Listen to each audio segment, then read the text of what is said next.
पान का पत्ता हर अनुष्ठान में, हर पूजा में काम आता है।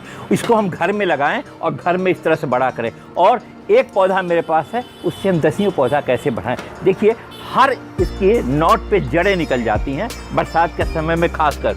इसको हम कट कर लेंगे, इसको प्रोपगेट करने के लिए। देखिए, ये नोट निकली है। इनको अच्छी सॉइल मैंने बनाई है, उसमें हम इस नोट को केवल इस तरीके से देखिए दबा देंगे और दबा करके इसमें हल्का पानी डालेंगे और छायादार जगह